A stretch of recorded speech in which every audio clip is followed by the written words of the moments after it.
વાર બોલ્યા છે ભરતલાલજી મહારાજ, આજ સુધી મૌન ધારણ કરેલા મહાત્મા શું કામ બોલ્યા એનું રીઝન ભાગવતકારે બતાવ્યું. આ માણસ જ્ઞાન લેવા જાય છે, આ લાયક છે ખરો જ્ઞાનને? આને કેવી રીતે ગુરુ મળશે? લાવી જીવનું કલ્યાણ કરું, હૃદયમાં ભાવ જાગ્યો. જાડું પતલું હોવું એ શરીરનો ધર્મ છે, હું શરીરથી જુદો છું. આ વાત રહુગણ રાજાએ સાંભળી.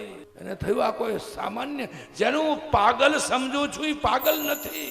પાગલની ભૂમિકામાં કોઈ સંત છે. બુદ્ધિના બારણા ખુલી ગયા રહુગણ રાજાના. રહુગણ રાજા કહે છે, તમે બ્રાહ્મણ તો નથી ને? આ અવધૂતના વેશમાં કોણ છો? હું ઇન્દ્રના વજ્રથી નથી ડરતો, ને ત્રક્ષ શૂલાય, શિવજીના ત્રિશૂળની મને બીક નથી લાગતી.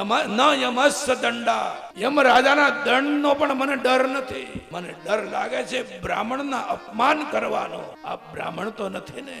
હા, બ્રાહ્મણ છું, અંગિરસ ગોત્રનો બ્રાહ્મણ છું. પગ પકડી લીધા રહુગણ રાજાએ. ભાઈ, મારે ક્યાંય કપિલ ઋષિના આશ્રમે જવું નથી, તમે જ મને જીવનનો જ્ઞાનોપદેશ કરો. આ ભવાટીનું વર્ણન તમે મને કહો. જીવનું કલ્યાણ કેવી રીતે થાય? આ ભવસાગરમાં ભટકતો માનવ જાત એને મોક્ષ કેમ મળે? અને ભવાટીના એક એક વર્ણનો ભરત મહારાજે જીવન ઉપયોગી એક એક વાતો રહુગણ રાજાને સંભળાવી, જ્ઞાનોપદેશ કર્યો.